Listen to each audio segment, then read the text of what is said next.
오늘 말씀을 기준으로 보면서 우리가 이스라엘의 12지파에게 가나안 땅을 분배하기 시작하여집니다.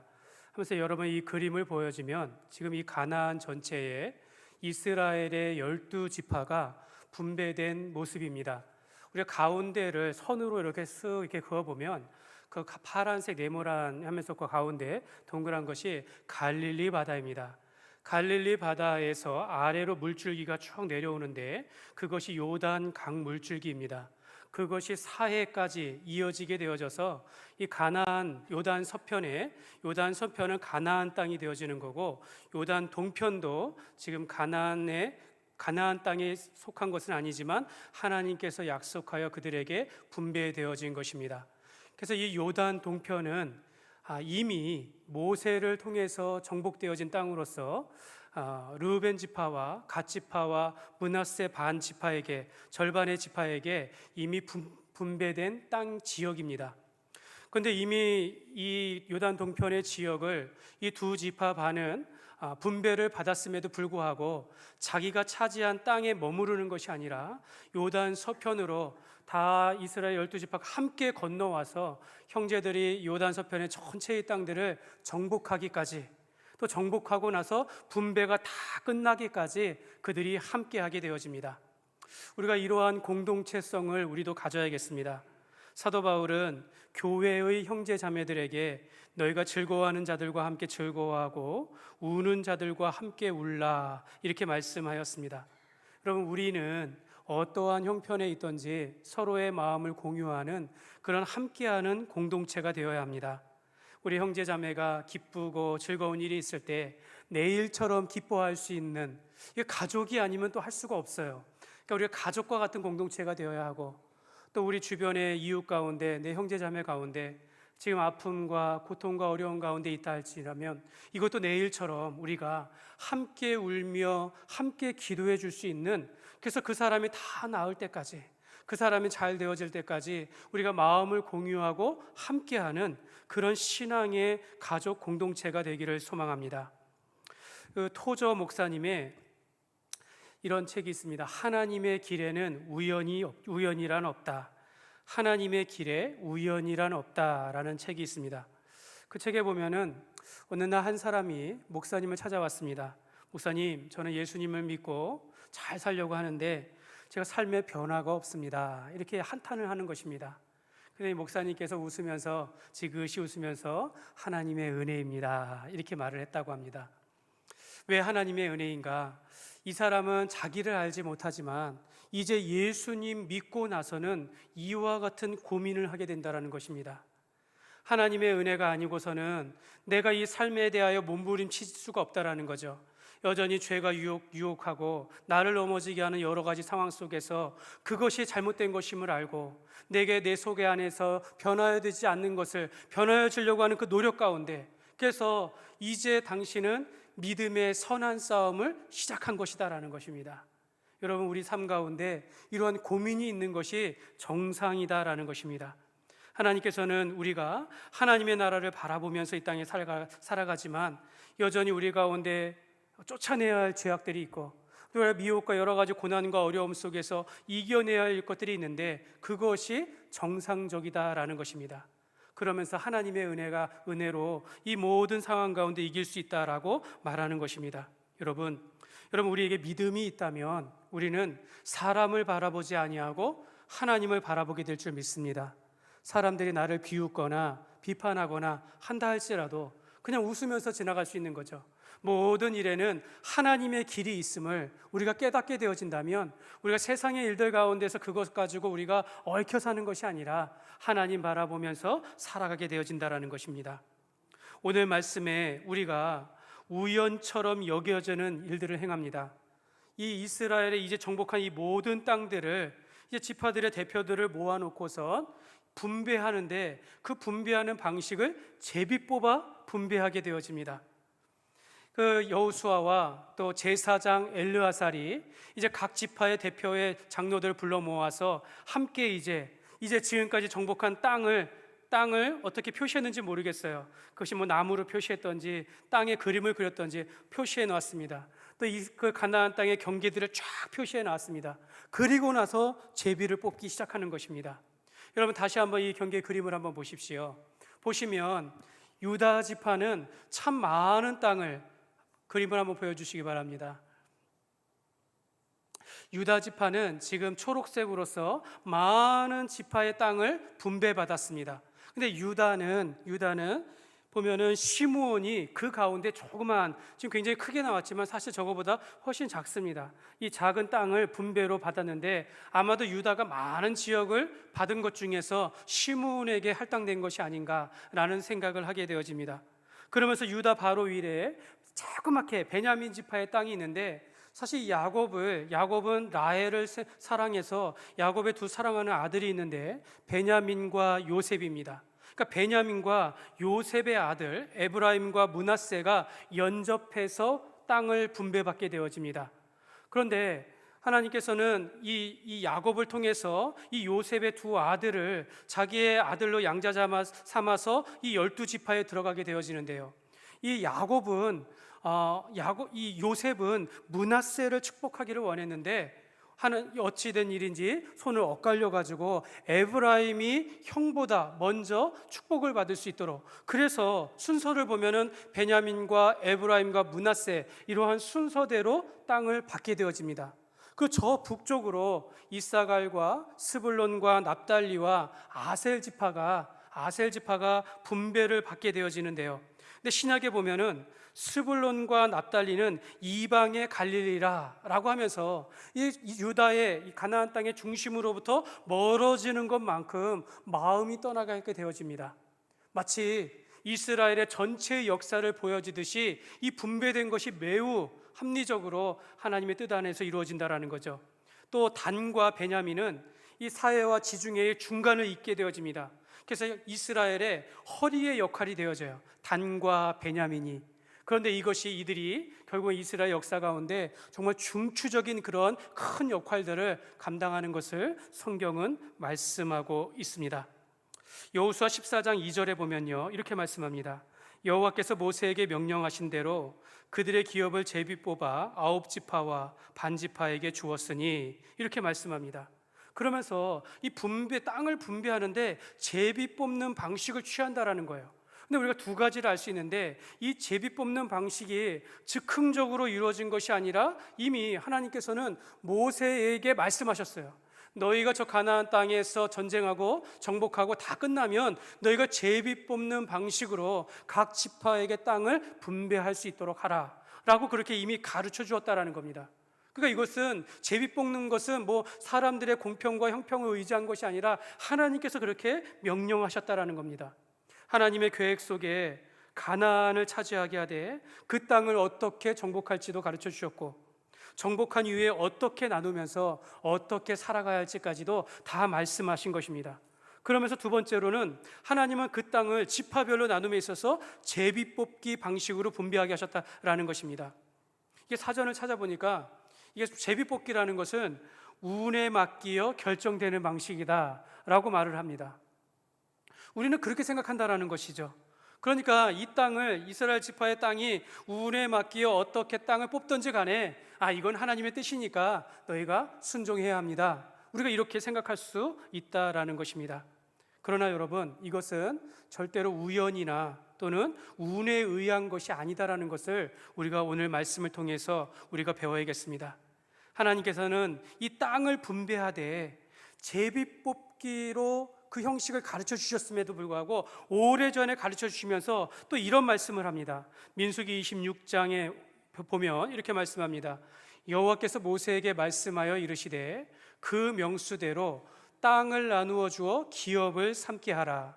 수가 많은 자에게는 기업을 많이 줄 것이요 수가 적은 자에게는 기업을 적게 줄 것이니 그들이 계수된 수대로 각기 기업을 주되 오직 그 땅을 제비 뽑아 나누어 그들 조상의 지파의 이름을 따라 얻게 할지니라. 그 다소를 막론하고 그들의 기업을 제비 뽑아 나눌지니라. 여러분, 제비 뽑아 나누는데 몇 가지 하나님께서 이렇게 하시겠다라는 거예요.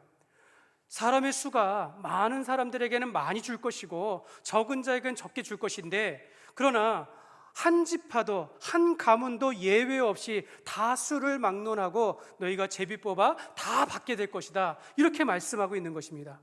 그러니까 하나님께서는 제비 뽑게 하시되 공평하게 할 것을 이미 말씀하셨다라는 것입니다. 그러니까 우리는 이 제비를 뽑는데 이게 운이다, 이게 행운이다 생각할 이유가 없는 것이죠. 다만 내 지파가 좀 적게 받을 수 있어요. 또 어떤 지파는 평지를 받았는데 어떤 사람은 산지를 받을 수 있습니다. 어떤 사람은 비옥한 땅인데 어떤 사람은 해안가가 더 많아요. 그러면서 사람이 가질 수 있는 불평이 있을 수 있으나 그럼에도 불구하고 하나님께서 약속하신 대로, 하나님께서 뜻대로 이 모든 것을 너희에게 분배하여 주신다라는 것을 이미 가르쳐 주셨기 때문에 이 백성들은 순종해야 한다라는 것입니다.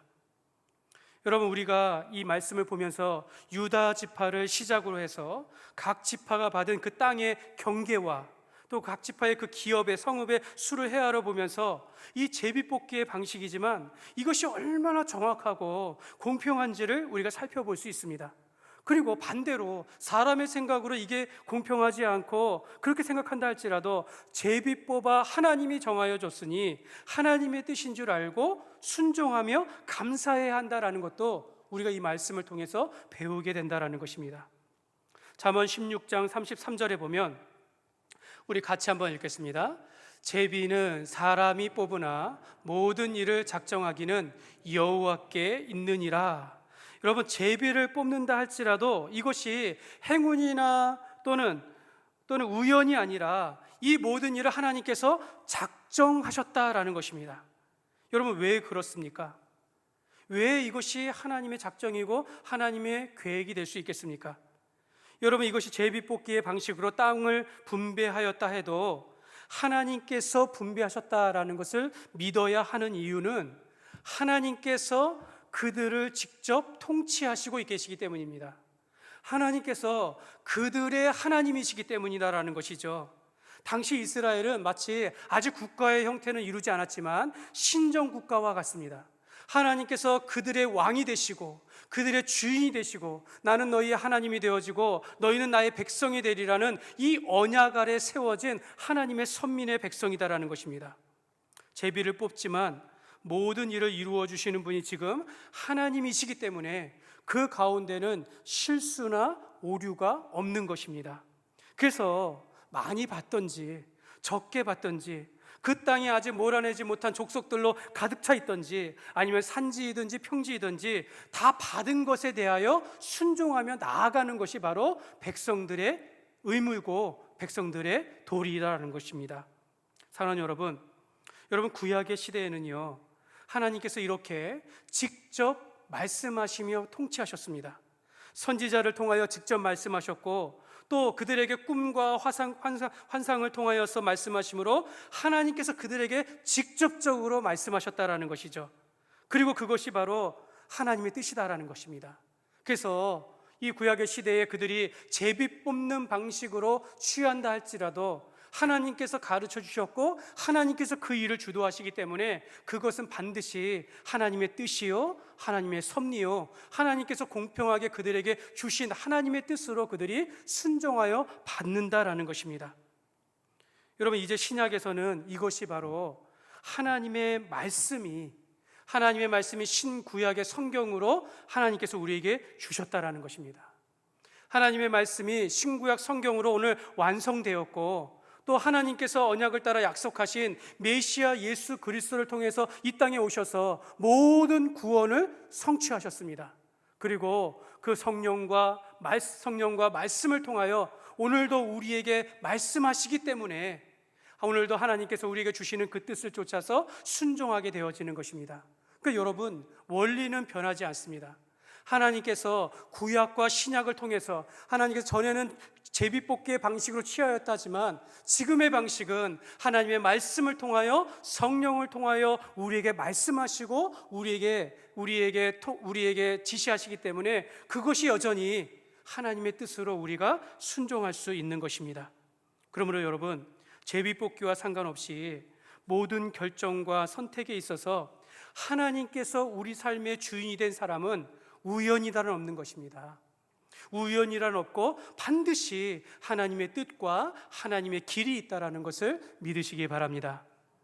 여러분, 하나님께서는요, 애굽에서 이스라엘 백성들을 인도할 때 모세를 지도자로 세웠습니다. 곧 모세의 말이 하나님의 말씀이 됐던 것이에요. 그러나 광야에 들어갔을 때에 이 모세 혼자서 200만 명이 넘는 사람들의 모든 일들을 다 판결하고 결정할 수가 없었습니다. 그래서 하나님께서는 이 지파들 가운데 대표를 세웠죠. 백부장, 천부장을 세우고 백부장을 세우고 50부장, 10부장을 세웠다라는 것입니다. 그래서 이 사소한 일들은 이들을 통하여 판결을 내게 하셨다라는 것이죠.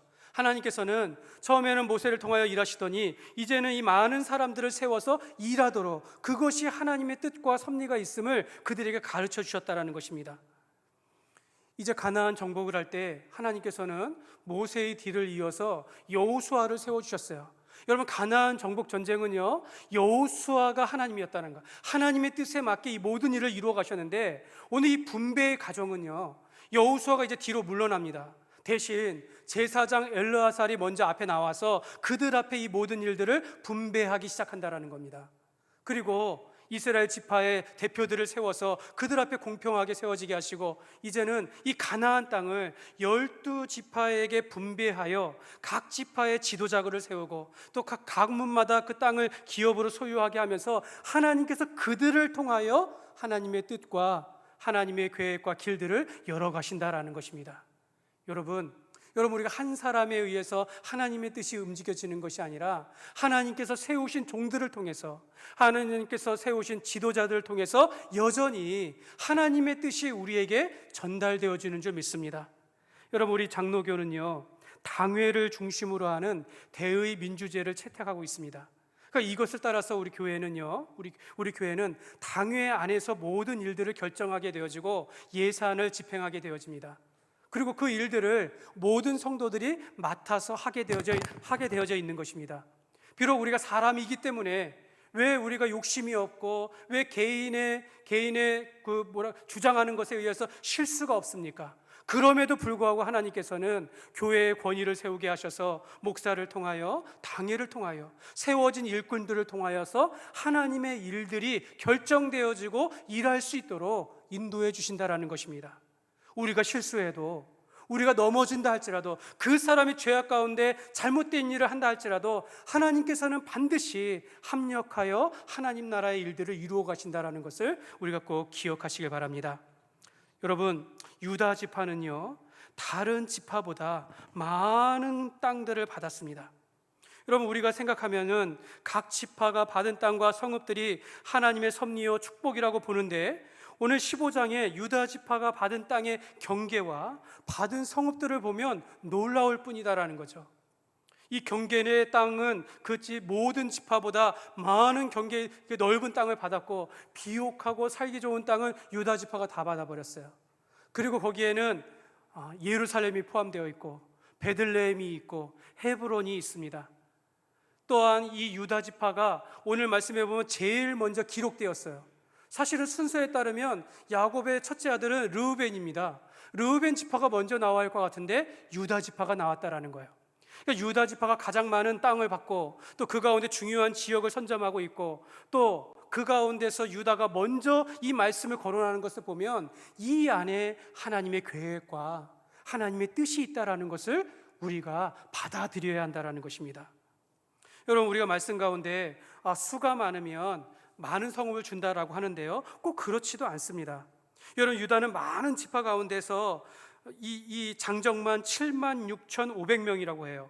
그런데 이 유다 지파 가운데 조그마한 시므온 지파는요 22,000명이에요. 그 3배가 되니까 유다가 많이 받은 것 같지만, 사실 저 북쪽에 스불론은요 이 시므온보다 작은 땅을 받게 돼요. 근데 스불론은요 그 장정만 6만 명이 넘습니다. 그러니까 꼭 하나님께서 말씀하신 대로 사람의 수에 따른 것도 아니다라는 것이죠. 그러니까 이 분배하는 과정과 땅이 받는 이 모든 일에는 하나님의 뜻이 담겨져 있다는 것입니다.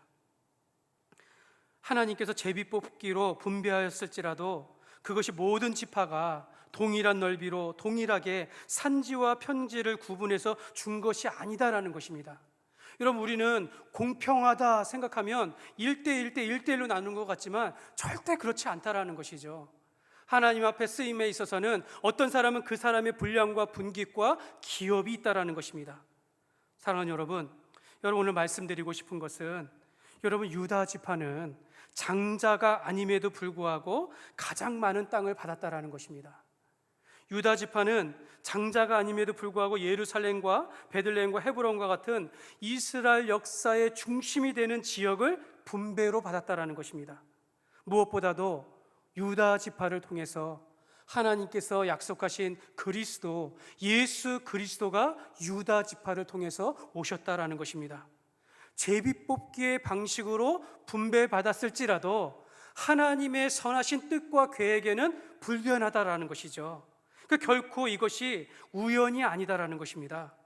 우리가 장자가 아님에도 불구하고 가장 넓은 경계와 기업을 축복으로 받았다라는 것은 우연이 아니다라는 것이죠. 그래서 역대상 5장 2절에 보면 이렇게 말씀합니다.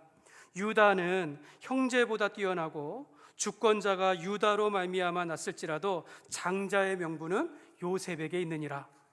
유다가 장자가 아니라는 거예요. 르벤도 아니고 유다도 아니고 결국 장자는 요셉에게 있다. 그래서 요셉의 두 아들 므낫세와 에브라임이 야곱이 입양하여서 12지파에 들어가는 거예요. 레위는 제사장 지파로 빠지게 되어지고, 그러면서 왜 요셉이 하나님께서는 장자라고 했을까요? 왜 그렇습니까? 요셉이 형들의 미움을 받아서 애굽의 노예로 팔려서 애굽의 노예 생활하다가 총리까지 올라가지 않았습니까? 그런데 나중에 요셉이 자기 인생을 이렇게 고백합니다. 나를 이리로 보낸 것은 형님들이 나를 팔아서 된 것이 아니요 하나님이시라.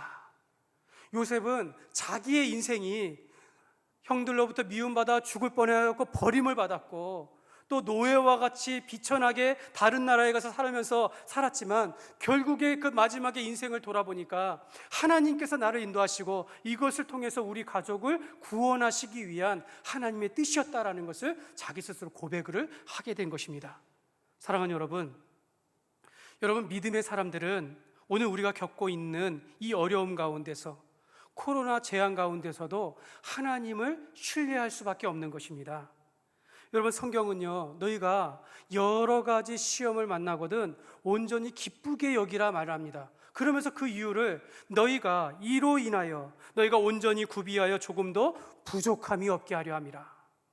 여러분, 우리가 고난과 고통과 어려움이 있다 할지라도 하나님의 뜻은 거기에 있는 것이 아니라 너희가 이것을 통해서 온전하게 되어지고 하나님의 뜻을 이루기 위함이었다라는 것입니다. 여러분, 우리가 왜 고통이 있고 어려움이 있고 실패했을 때 왜 넘어져야 합니까? 여러분, 믿음의 사람들은 이것이 믿음의 선한 싸움임을 알고 하나님 안에서 우리가 다시 일어설 수 있다는 것입니다. 그리고 여러분, 시험뿐만이 아니라 우리가 받는 은혜와 축복도 마찬가지라는 것입니다. 어떤 사람에 비해서 나는 조금 더 많은 부와 많은 땅과 많은 은혜를, 축복을 입을 수 있어요. 근데 그걸 통해서 자기를 자랑하고 자기를 의롭게 하면서 넘어지게 하는 그것이 목적이 아니라 그것을 통해서 하나님께 영광을 돌리며 그것을 통해서 하나님의 일에 더 많은 쓰임을 받도록 하신다라는 것입니다. 그러니까 여러분, 우리는 우리 삶 가운데 고난이든, 여러분, 우리 삶 가운데 그것이 축복이든지 간에 이 모든 것이 하나님의 섭리와 뜻이 있다라는 것을 여러분 기억하시기를 바랍니다. 그래서 신명기 33장 29절에 보면 이스라엘이여 너는 행복한 사람이로다. 여호와의 구원을 너 같은 얻은 백성이 누구냐? 그는 너를 돕는 방패시요 내 영광의 칼이시로다. 내 대적이 내게 복종하리니 내가 그들의 높은 곳을 밟으리로다. 하나님께서는 그의 백성들이 하나님의 축복을 받아서 너희가 행복하기를 원한다라는 거죠. 너희가 가지고 있는 것으로 넘어지고 자랑하고 다시 실패하는 반복된 인생이 아니라 우리가 어떠한 인생에 있든지 간에 하나님의 영광 가운데 기쁨과 즐거움이 넘치기를 하는 것이 바로 하나님의 뜻인 줄 믿습니다. 여러분, 우리 가운데 지난주에 제가 전미경 선교사님의 이야기를 잠시 드렸습니다. 사실 저는 우리 교회 등록하시고 지금 있으시면서 이제 9월달, 10월달에 이제 네팔로 들어갈 준비를 하고 계십니다. 대부분의 선교사님들이 작년에 이 코로나로 인해서 다 귀국을 하셨어요. 지금도 들어가지 못합니다. 들어갈 생각을 하지 못하고 있어요.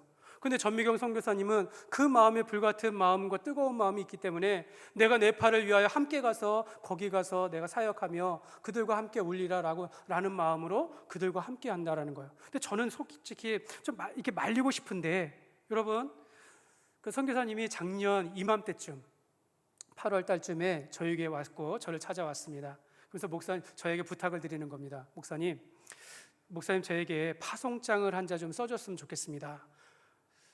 그 선교사님이 저를 잘 모르는데, 저도 처음 만나는데 그런 이야기를 할 때 얼마나 어려운 부탁을 저에게 하는지 모르겠습니다. 잘 알고 있어요. 그런데 제가 작년에 이 교회에 온 지 얼마 되지 않았기 때문에 제가 제 마음대로 쓸 수가 없는 거예요.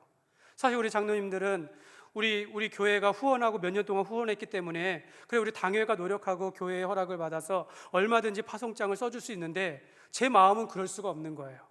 제가 온 지 얼마 되지 않았기 때문에. 그래서 기도한 것이, 하나님 이걸 어떻게 해야겠습니까? 하면서 그때 하나님께서 지혜를 주시기를, 선교사님 지금 언제 들어갈지 모르는데 선교사님께서 우리 해외에서 18년 동안 지금 있으시다가 이제서야 잠시 들어오셨는데 지금 모교회가 없다면 우리 교회에 등록하셔서 우리와 함께 하시는 것이 어떻겠습니까? 그러다 보면 하나님께서 길을 열어주시지 않겠습니까? 근데 그 말을 들으면서 선교사님이 눈물을 흘리는 거예요. 너무 감사하다고. 그러면서 선교사님은 사실 코로나 때문에 들어온 이유가 전부가 아니라 선교하는 가운데 평신도로서 선교하다 보니까 너무 불합리한 그런 어려움을 겪는 것이 너무 많았다라는 것이죠. 그래서 누군가에게 파송을 받고 파송을 받아서 그런 후원하는 교회가 있다라는 이게 있으면 당당하게 사역을 할 수 있는데, 그러지 못하면서 지금까지 왔기 때문에 그 어려운 가운데 부탁을 했던 것입니다. 그러면서 그 길을 여기까지 인도하신 거죠. 그 일을 결정하자마자 한 집사님께서 우리 교회 자기 집에 방이 있는데 이 선교사님을 위해서 내어드리겠습니다 하면서 기꺼이 내어주시는 거예요. 그러면서 그 집사님은 우리 가정 가운데 이런 이 방이 있는데 저는 우리 교회가 지나가는 나그네와 같은 사람들, 그런 분들이 우리 가정에 머물렀으면 좋겠습니다, 이렇게 기도하고 있는데 선교사님이 오셨다라는 거예요. 여러분, 이것이 하나님의 섭리 아닙니까? 이것이 하나님께서 길을 인도하신 것이 아닙니까? 하나님께서 길을 인도하신 것을 보고 여기까지 온 것이라면 여러분, 우리는 그것에 대해서 순종해야 한다는 것입니다. 전미경 선교사님도 자기 개인의 인생을 돌아보면서 이것이 하나님의 섭리인 것을 깨닫게 되어지는 거예요. 그러니 남은 인생을 네팔을 위해서 또는 해외 선교를 위해서 헌신하지 않을 수 없는 것입니다. 여러분, 우리의 인생이 넓던 크던 간에, 그것이 산지이던 또는 계곡이고 험한 곳이던 간에 하나님의 섭리와 뜻으로 우리가 받아들여진다면 내가 내 인생 가운데 하나님 앞에 순종해야 될 줄 믿습니다. 사랑하는 여러분, 어떤 한 사람의 인생이라도 예수님께서 나의 주인이시고 예수님께서 나의 구원자이심을 고백하는 하나님의 자녀로 살아가는 자들에게는요, 그 인생이 우연이 아니고 반드시 하나님의 뜻과 계획이 있음을 믿으시기 바랍니다. 사랑하는 여러분, 유다 지파가 이와 같이 그 많은 기업이 가장 넓은 지역이기도 하고 비옥한 땅이었는데 그것이 다 의미가 있다라는 것입니다. 여러분, 우리가 유다 지파가 이렇게 많이 받았을 때에는 우리가 이런 생각을 하는 거죠. 유다 지파가 이렇게 하나님 앞에 좋고 순종하는 그런 많은 일들을 했기 때문에, 그 유다 지파가 잘했기 때문에 하나님께서 축복하여 더 많은 것을 주신 것은 아닐까, 이렇게 우리가 생각한다라는 거죠. 그러면서 성경을 찾아보니까 정말 그렇습니다.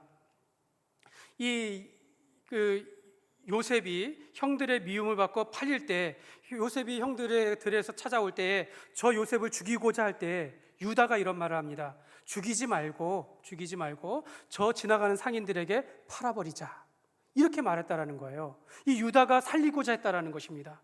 그 유다는 나중에 요셉이 총리가 되었을 때 베냐민을 인질로 잡고 있을 때 유다가 나아갑니다. 내가 베냐민을 대신하여 인질이 되겠사니 나를 볼모로 잡으십시오, 이렇게까지 자기를 희생하였습니다. 정말 하나님께서 이것을 축복하셨는지 창세기 49장 10절에 보면 규가 유다를 떠나지 아니하며 통치자의 지팡이가 그 발 사이에서 떠나지 아니하기를 실로가 오시기까지 이르리니 그에게 모든 백성이 복종하리로다 하면서 하나님께서 유다를 통해서 하나님의 구원자 메시아가 오실 것을 약속하시게 된다는 것입니다.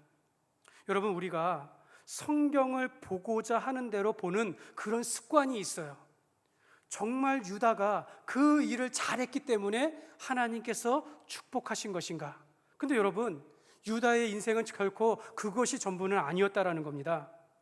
유다의 인생을 조금 더 자세히 살펴보면요, 사실 유다는요, 이 야곱의 넷째 아들입니다.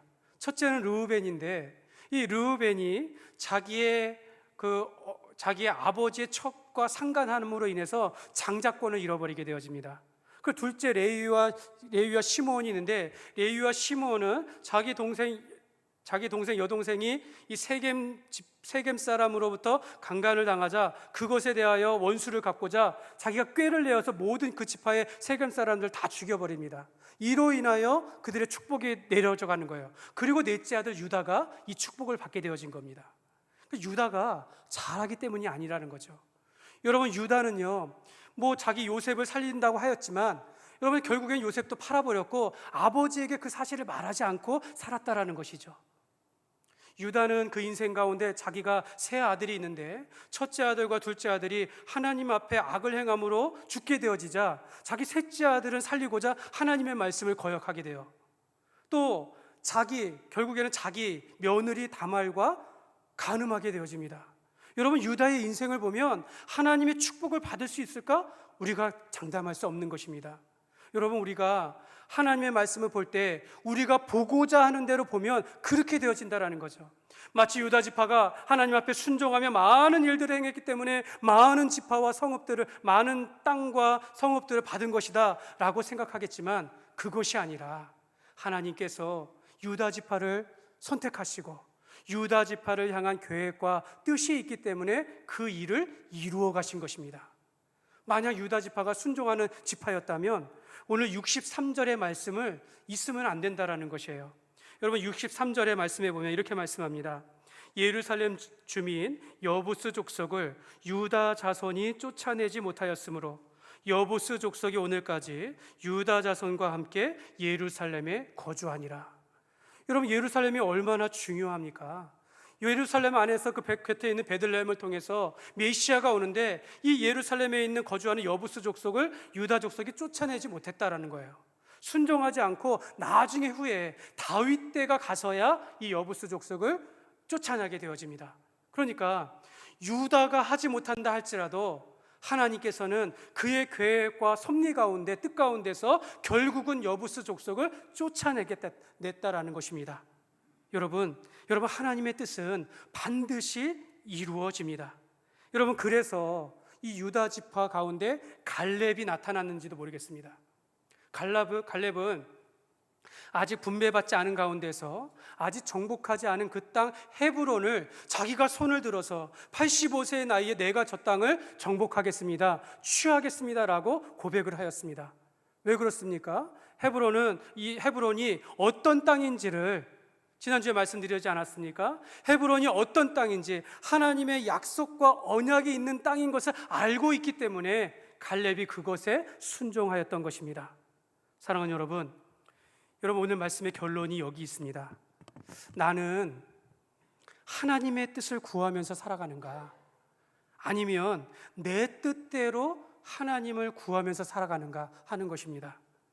여러분, 성경은 하나님의 말씀으로 보되 내 뜻대로 해석하면서 받는가, 아니면 그 가운데 있는 하나님의 뜻을 쫓아서 내가 순종하는가 하는 것입니다. 사랑하는 여러분, 믿음은요, 살아계신 하나님과 함께하는 것입니다. 살아계신 하나님을 바라보며 그분의 통치와 은혜 가운데 살아가는 것이 바로 믿음의 사람인 것입니다. 여러분, 우리가 이 땅에서 살아가지만 영원한 하나님의 나라를 바라보며 살아가는, 우리가 나그네와 거류민과 같은 그런 삶을 살아가고 있습니다. 우리가 이 땅에 대한민국의 국적을 가지고 있지만 우리의 시민권은 하늘에 있다라는 것이죠. 우리의 권속은 하늘의 권속에 속해 있다라는 것을 성경은 말씀하고 있습니다. 그렇다면 여러분, 저와 여러분의 인생을 통해서, 여러분, 우리의 교회, 세워진 교회를 통해서 하나님의 섭리와 하나님의 뜻과 계획이 이루어져 가고 있다는 것을 여러분 믿음으로 바라보시기를 바랍니다. 여러분, 사랑하는 여러분, 여러분, 유다 지파가 받은 이 많은 땅들을 우리가 보지만 사실 그 경계를 보면, 여러분, 그들이 많은 경계를 보면 이 동쪽으로는요 바로 에돔과 경계를 짓고 있어요. 원수들이 있다라는 거예요. 조금만 방심하면 침범해 옵니다. 여러분, 서쪽은 지중해와 블레셋 족속들이 가지고 서 있습니다. 조금만 방심하면 그들이 쳐들어온다라는 거예요. 남쪽은 광야로 막혀 있고 북쪽은 여부스 족속의 경계를 가지고 있다라는 겁니다. 그들이 아무리 많은 땅과 좋은 것을 갖는다 할지라도 그들이 하나님 앞에 순종하며 그것을 온전히 경영하지 못하면 언제든지 외세의 침략을 받고 언제든지 광야로 내몰리며 언제든지 어려움을 겪을 수 있다는 것을 갖고 있다는 것입니다. 여러분, 많이 받은 자에게는 많은 것을 요구하시고 적게 받은 자에게는 그거에 맞는 충성을 하나님께서 말씀하고 있다는 것입니다. 사랑하는 여러분, 우리가 자격이 없음에도 불구하고 여러분, 이미 우리가 받은 것이 많습니다. 여러분, 우리가 앞으로 해야 할 일들이 많이 있다는 것입니다. 여러분, 우리에게 여전히 어쩌면 어떤 사람에게는 고난과 고통이 있고 어려움이 있습니다.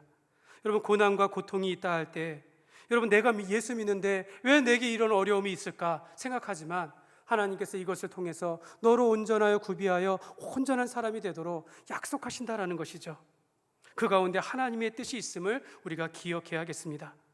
또 우리가 많은 것을 축복으로 받았다 할지라도 내가 그거 받은 것으로 만족하여 게을러지는 것이 하나님의 뜻이 아니라 그것을 통해서 더 큰 하나님의 영광을 나타내는 것이 우리 삶의 하나님의 뜻인다라는 것을 여러분 기억하시길 바랍니다.